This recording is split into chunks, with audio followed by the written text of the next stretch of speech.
Okay, out of 36 ATP molecules produced by glucose molecule during respiration, तो उसमें देखिएगा 2 are produced outside of glycolysis and 34 during the respiratory chain. 2 are produced outside of mitochondria and 34 inside of mitochondria. 2 are produced during glycolysis, 34 of Krebs cycle. All are formed inside mitochondria. No. क्या सभी mitochondria में बनते हैं? अब इसको पहले समझ लो।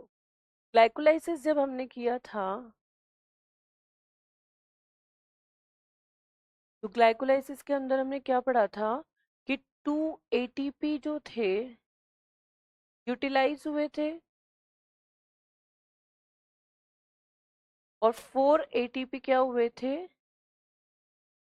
Synthesise. तो हमारे पास जो एवरेज रहा था वो टोटल कितने एटीपी?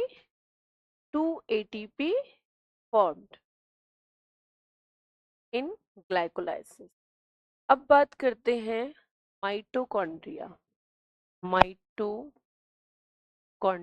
की। इसके अंदर क्या होता है? दो फिनोमिना एक साथ चल रही होती हैं, एक तो क्रेब्स साइकिल और दूसरा ईटीएस।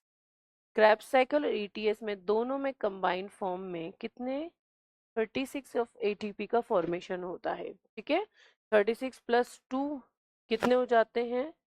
सॉरी 34 प्लस 2 कितने हो जाते हैं? 36। अब देखो यहाँ पे स्टेटमेंट ये तो हमारा रॉन्ग हो गया। अब इस वाले स्टेटमेंट इस वाले स्टेटमेंट को कैसे क्लेरिफाई करेंगे? वो कह रहा है 2 आर प्रोड्यूस आउटसाइड माइट्रोकॉन्ड्रिया। ये जो ग्लाइकोलाइसिस हुआ ये कहाँ हुआ था? साइटोप्लाज्म में।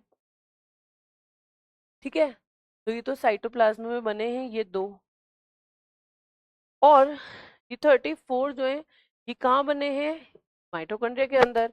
तो वो कह रहा है 34 इनसाइड ऑफ माइटोकॉन्ड्रिया। ये आंसर सही है। अब ये वाला गलत क्यों है? इसने कहा 2 produce during glycolysis and 34 are Krebs cycle. तो क्या ओनली क्रेब्स साइकिल में ही 34 बन गए थे क्या? क्रेब्स साइकिल और ईटीएस ये दोनों मिलके 34 बनाए थे, इसलिए ये स्टेटमेंट रॉन्ग हो जाएगा। वो कह रहा है 2 are produce outside glycolysis, glycolysis के बाहर 2 बनेंगे और 34 ड्यूरिंग रेस्पिरेटरी। नो, ये स्टेटमेंट ही रॉन्ग है। तो हमारा राइट आंसर दो तो माइटोकॉन्ड्रिया के बाहर यानी कि साइटोप्लाज्म में यानी कि ग्लाइकोलाइसिस से, और 34 माइटोकॉन्ड्रिया के अंदर जिसमें क्रेब्स और ईटीएस दोनों चला।